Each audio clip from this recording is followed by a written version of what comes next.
হরে কৃষ্ণ। জয় শ্রী শ্রী ষট্টিলা একাদশী তিথি কি জয়। মনে রাখবেন ষট্টিলা একাদশী আগামী 25শে জানুয়ারি শনিবার, রবিবারে হলো আপনার পারণ। কয়টা না, 6:18 থেকে 9:58 মধ্যে। আজ এই ষট্টিলা একাদশীর বিশেষ মাহাত্ম্য, তার ভিতরে থাকবে ভাই মৃত্যুর পরে কে কে নরকে যাবে, নরকে যেতে গেলে কি কি গুণ দরকার আছে। দ্বিতীয়ত, আর আমরা বিশেষ করে এই ষট্টিলা একাদশীতে কি দান করা উচিত, কাকে দান করা উচিত। আর দানের বিশেষ করে মাহাত্ম্য হলো এটাই যে আমার স্বার্থবৃত্তি পরিত্যাগ করে দান করা উচিত, কতটা স্বার্থবৃত্তি পরিত্যাগ করে দান করা উচিত। তো দ্বিতীয়ত, আমরা এই ষট্টিলা একাদশীতে দাল্লভ্য ঋষি এবং পুলস্ত্য ঋষির প্রশ্ন, কারণ পুলস্ত্য ঋষি প্রশ্ন করেছেন দাল্লভ্য ঋষিকে যে এমন কোনো একটা ব্রতের নাম করুন যার ফলে মানুষ এই সংসারের দুঃখ জ্বালা যন্ত্রণা থেকে মুক্ত হয়ে বৈকুণ্ঠে যেতে পারে। তো মাঘ মাসে কৃষ্ণপক্ষের ষট্টিলা একাদশী মাহাত্ম্য ভবিষ্যৎ পুরাণে বলা হয়েছে। যুধিষ্ঠির মহারাজ বললেন একবার ভগবান কৃষ্ণকে, হে জগন্নাথ, মাঘ মাসে কৃষ্ণপক্ষে একাদশীর নাম কি, বিধি বা কি, তার ফল কি, দয়া করে সবিস্তারে আমাকে বর্ণনা করুন। প্রশ্ন উত্তরে ভগবান জগন্নাথ কৃষ্ণ বললেন, ষট্টিলা এই যে একাদশী, এই একাদশী নাম হলো ষট্টিলা একাদশী। এই একাদশী দাল্লভ্য ঋষি মুনিশ্রেষ্ঠ পুলস্ত্যকে জিজ্ঞাসা করেছেন, মর্ত্যলোকে মানুষেরা ব্রহ্মহত্যা, গোহত্যা, অন্যের সম্পদ হরণ আদি পাপকর্ম দ্বারা নরকে গমন করে, যাতে তারা নরক গতি থেকে রক্ষা পায় তা যথাযথ আমাকে উপদেশ করুন। অনায়াসে সাধন করা যায় এমন কার্যের মাধ্যমে যদি তারা এই পাপ থেকে উদ্ধারের কোনো উপায় থাকে, দয়া করে আমাকে বলুন। প্রথমে আমি প্রশ্ন করব, আপনারা কি জানেন মৃত্যুর পরে কারা কারা নরকে যায়? এখন আমি বলছি না, অনেকে বলতে পারে প্রভু মন থেকে বলছে, না, আপনি শ্রীমদ্ ভাগবতমে 6ষ্ঠ স্কন্ধে 3য় অধ্যায়ের 29 নম্বর শ্লোকে যাবেন। সেখানে ভগবান আজ আলোচনা হচ্ছে গোকর্ণ এবং ধুন্ধুকারীর ভিতরে, এবং সুখদেব গোস্বামী বর্ণনা করছেন কাদের কাদেরকে নরকে নিয়ে আসবে। তানান অদ্য অশ্বৎ অকৃত বিষ্ণু কীর্তা মুকুন্দ পাদার বিন্দে মকরন্দ রসদ বিমুখান, ভগবানের কথায় যারা বিমুখ, ভগবানের স্বরূপ অর্থাৎ বিগ্রহের প্রতি যারা অনাসক্ত। 2, নিষ্কিঞ্চনানাম পরমহংস কুলেই রসজ্ঞ অজস্রম জুষ, ভগবত ভক্ত যারা নিষ্কিঞ্চন এবং পরমহংস, তাদের প্রতি যারা শ্রদ্ধাহীন কিংবা অনাসক্ত। 3, গৃহে নিরয়ে বদ্ধতে তৃষ্ণা, যারা গৃহে আসক্ত এবং বদ্ধ হয়ে আছে, স্ত্রী পুত্র আদি আসক্তির তৃষ্ণা উত্তর উত্তর বৃদ্ধি করতেই আছেন, ধন সম্পত্তি আদিতে আসক্তি শুধু নয়, অত্যন্ত লোভাতুর, যতটা হয়েছে আর কেন হচ্ছে না, আরো চাই। আর যে ঘরে নাম কীর্তন বা ভগবানের সেবা এবং বিশেষ করে সৎসঙ্গ হয় না, প্রত্যেকটা গৃহস্থের 4টা কর্ম করা উচিত। কি?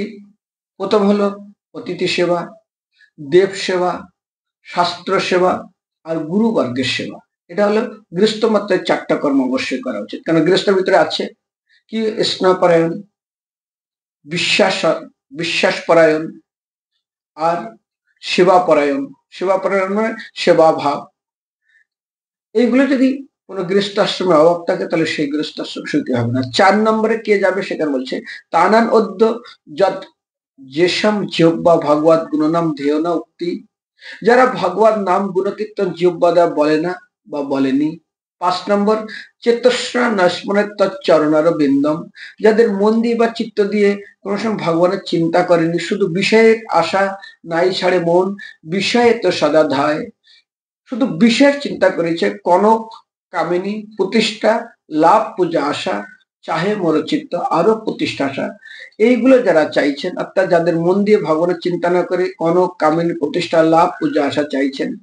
6 নম্বর, কৃষ্ণ না নমন্তি যত শিরম ভগবত চরণে একদা অপি, কমসে কম যে ব্যক্তি ভগবানের চরণে একবার তারা মাথা নমন করে আর প্রণাম করেনি।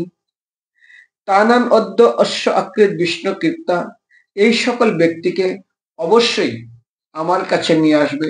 যমরাজ অজামিলের কাহিনী থেকে আমরা এটা জানতে পারি। ঠিক এই ধুন্ধুকারী, এটা হচ্ছে অজামিল কাহিনী থেকে আমরা শুনলাম। কারণ অজামিলকে যখন নিয়ে যেতে চেয়েছিলেন বিষ্ণুদূতরা নিয়ে যেতে পারেননি, যমদূতরা নিয়ে যেতে পারেননি, তখন যমরাজ কাদেরকে নরকে নিয়ে যাবে তার নোট দিয়েছিলেন। কিন্তু গোকর্ণ এবং ধুন্ধুকারীর কাহিনী আমরা যখন দেখবো, লোকাংনা হিংসং অহং স্ত্রী দুঃখেন মারিত অতপ্রেতত্ব আপনার দুর্দশচ্চ বহম, সেখানে কারা প্রেতজনী প্রাপ্ত হবে, মৃত্যুর পরে কারা নরক যন্ত্রণা পাবে, যারা জনসাধারণ এবং নিরীহ প্রাণীদের প্রতি যারা অনাত্মক হিংসা করে, নিজেদের স্বার্থ সিদ্ধির জন্য, দুই, নিজে এবং পরস্ত্রীদের প্রতি দুঃখদায়ী ব্যবহার করে নিজের স্বার্থ সিদ্ধির জন্য, তারা অবশ্যই প্রেতজনিত প্রাপ্ত হবে এবং তারা নরক যন্ত্রণা ভোগ করবে। পাপ দুতংশ মাংসংশ সুরংশ বেশ্যা হিংসংচর্য পরদার সেবা এতানি সব পব্য সনানি লোকে ঘ্রতি ঘ্রং নরকং গমন্তি। অর্থাৎ পরধন পর অপবাদ, আত্মসাৎ পর বাসনা, পরের ধন কিভাবে আত্মসাৎ করা যায়। দ্বিতীয়ত জুয়ারু যারা জুয়া খেলে, আমিষাশী যারা আমিষ গ্রহণ করেন, যারা নেশা আদি করেন, যারা অবৈধ স্ত্রী পুরুষের মেলামেশা করেন, যারা হিংসুক, যারা চোর, যারা এই সমস্ত ব্যক্তিদেরকে অবশ্যই নরকে নিয়ে আসবেন এবং তারা অবশ্যই দণ্ড পাওয়ার ভাগী। কিন্তু এখানে পাপ কর্ম আরো চারটা বিশেষ করে মহাপাপ বলা হয়েছে, তারা অবশ্যই নরকে যাবে। ব্রহ্মহত্যা সুরাপন চর্যম গুরুপত্নী গমনঃ, ব্রহ্মহত্যা সুরাপন ইস্তম গুরু অজ্ঞান আগমঃ মহন্তি পাতকান্নাহম সৎসঙ্গচ্চ অপিতস্যহি। ব্রহ্মহত্যা, সুরাপান, চর্য, গুরুপত্নী গমন, এই চারটিকে মহাপাতক বলা হয়। আর শুধু এদের সঙ্গ যারা করবে তারাও যাবে। বিশেষ করে শ্রীমদ ভাগবত বলেছে অনিত্যঞ্চ সমৎকর্ষ রাজগামী চ পৌষণম গুরুলঞ্চ নির্বন্ধম সমনি ব্রহ্মহত্যায়। আবার কারা আছে এই ব্রহ্মহত্যার সময় পাপ কারা আছে না, পরের উপকর্ষমূলক সে উৎকর্ষ জানো, অর্থাৎ নিজের স্বার্থসিদ্ধির জন্য অন্যের হানি পৌঁছানো, কিংবা মিথ্যা ভাষণ দেওয়া অন্যের কাছে, কিংবা রাজ দরবারে, এবং গুরুর সম্বন্ধে সাধুগুরুর কাছে সরল ব্যবহার পরিত্যাগ করা, অর্থাৎ কপটতার যুক্ত ব্যবহার করা, এগুলো মহাপাতকের সম। সেই জন্য বিশেষ করে আমরা আজ এই একাদশীতে এখানে প্রশ্ন করেছিলেন গোহত্যা, ব্রহ্মহত্যা, এই সমস্ত হত্যা থেকে যারা নরকে গমন করে তাদের থেকে একমাত্র উদ্ধার পথ কি, সেখানে ঋষি পুলস্ত বললেন, হে মহাভাগ, তুমি একটি গোপনীয় উত্তম বিষয়ে প্রশ্ন করেছ, যা মাঘ মাসে সূচি জিতেন্দ্রীয় কাম এবং ক্রোধ আদি শূন্য হয়ে স্নানের পর সর্বস্ব ভগবান কৃষ্ণকে পূজা করবে। পূজাতে কোনো বিঘ্ন ঘটিলে কৃষ্ণ নাম উচ্চারণ করিবে। রাত্রিতে অনন্ত অর্চনান্ত হোম করিবে। তারপর চন্দন, অগ্রুর, কর্পূর, শর্করা, শর্করা মানে চিনি প্রভৃতি দ্বারা নৈবেদ্য প্রস্তুত করে ভগবানকে নিবেদন করবে। কুষ্মাণ্ড, কুমড়া, নারকেল অথবা 100 গুয়া কত্তার সুবারি দিয়ে অর্ঘ্য প্রদান করে কৃষ্ণ কৃষ্ণ কৃপালস্তম গতিনাম গতির ভব ইত্যাদি মন্ত্রে ভগবান কৃষ্ণ পূজা করবে। নইলে হরে কৃষ্ণ মহামন্ত্র বলে কৃষ্ণ আমার প্রতি প্রীত হন বলে যথাশক্তি ব্রাহ্মণকে জলপূর্ণ কলস, 2 ছত্র, 3 বস্ত্র, 4 পাদুকা, 6 গাভী, 7 তিল পাত্র দান করবে। স্নান দানাদি কার্যে, আর যদি ওই দিন আমরা ভোরবেলা স্নান করি, যতবারই স্নান করি না কেন, কালো তিল জলে মিশিয়ে যদি আমরা স্নান করি সেটা অতীব উত্তম হবে। হে দ্বিজোত্তম, ওই ব্রত তিল থেকে পুনরায় যে তিল উৎপন্ন হয় তত বছর দানকারী, অর্থাৎ আমি তেল দিয়ে স্নান করলাম, তিল দিয়ে সেই তেলের মাটিতে পড়বে, মাটি থেকে যত তিল গাছ হবে সেই তিল গাছে আবার যত তেল হবে তত বছর সেই ব্যক্তি স্বর্গলোকে বাস করবেন। কারণ এই একাদশীর নাম ষটতিল একাদশী। কেন হলো? তিল দ্বারা স্নান 1, তিল শরীরে ধারণ 2, তিল জলে মিশিয়ে তা দিয়ে তর্পণ অর্থাৎ ভগবানকে পূজা 4, তিল ভোজন, তিল খেতে হবে 5, এবং তিল দান, এই 6 প্রকার বিধানে সর্বপাপ বিনষ্ট হয়। এই জন্য এই একাদশীর নাম হয়েছে ষটতিলা একাদশী।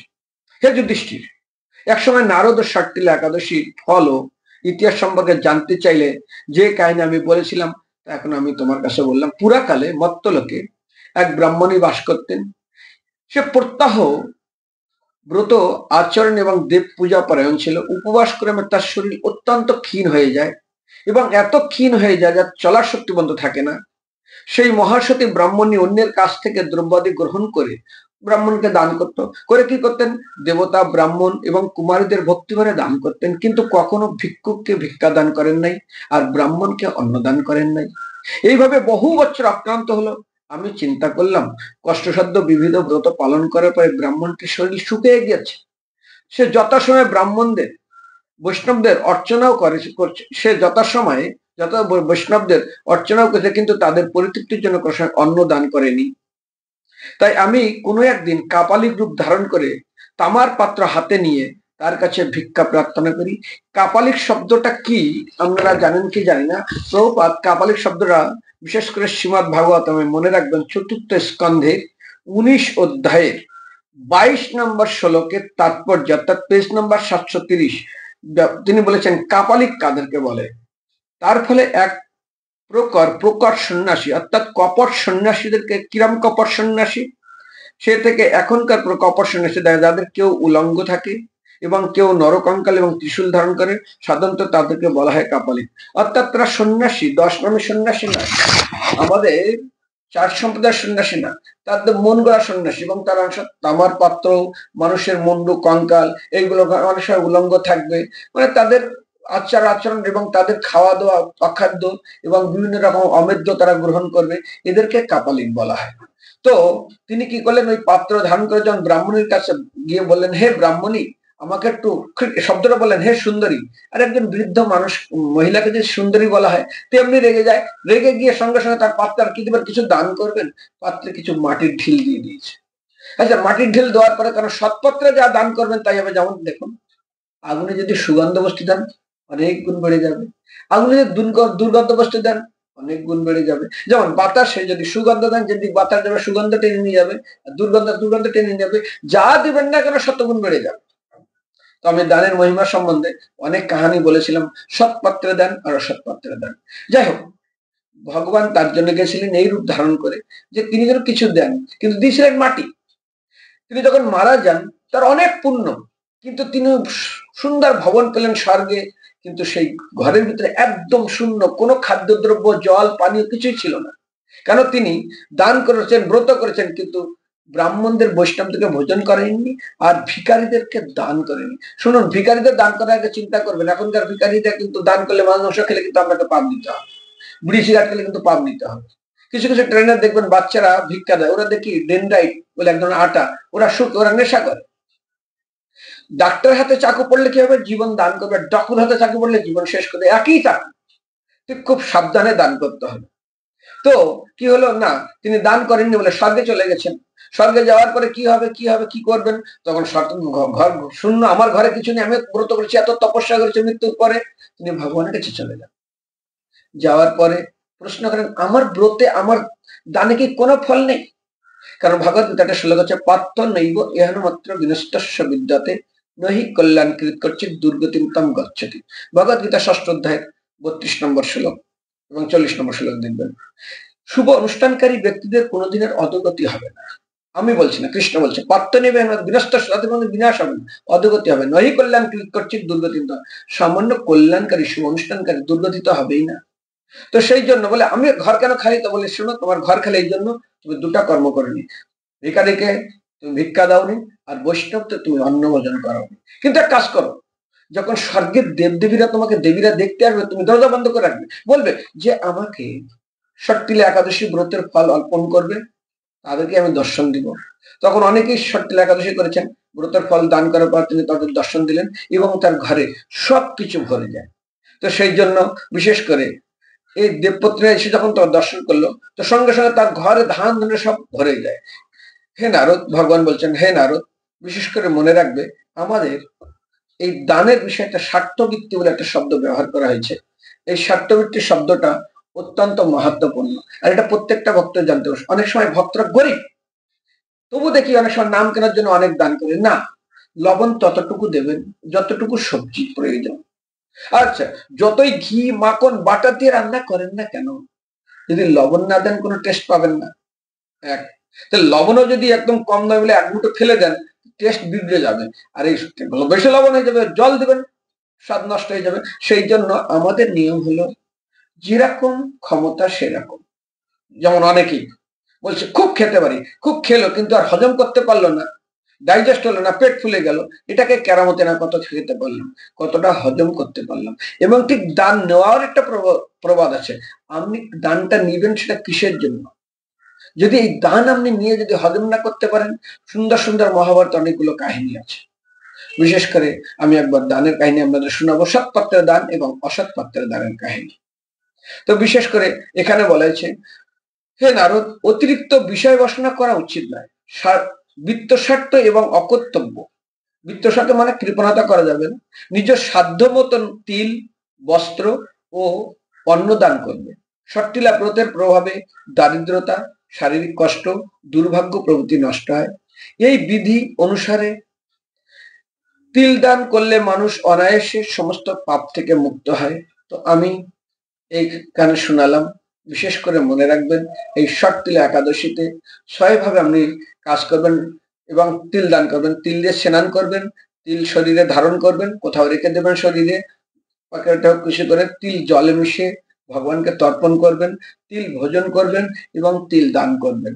আর এই তিল যদি স্নান করার সময় যে মাটিতে পড়বে, যত হবে তত সহস্র বছর আপনি স্বর্গে বাস করতে পারবেন। তো আমরা বিশেষ করে এই একাদশী মূলত মাহাত্ম্য অত্যন্ত নিষ্ঠা শ্রবণ করলাম, কিন্তু পালনও যেন অত্যন্ত নিষ্ঠা সহকারে করি। হরে কৃষ্ণ, সবাইকে ধন্যবাদ। হরে কৃষ্ণ কৃষ্ণ কৃষ্ণ হরে হরে, হরে রাম রাম রাম হরে হরে। ও একাদশীতে 11টা নিয়ম থাকে, দ্বাদশীতে 12টা নিয়ম থাকে, আর দশমীতে 10টা নিয়ম থাকে। সেই জন্য চেষ্টা করা উচিত। একাদশীকে বলা হয় উপবাস, হরিবাস তিথি, নিকটে বাস। নিকটে মানে অল্প ভোজন করবেন, পেট ভরে খেয়ে ঘুমানো যাবে না। Hare Krishna, thank you very much. জয় গৌর প্রেমানন্দে, হরে হরি বল।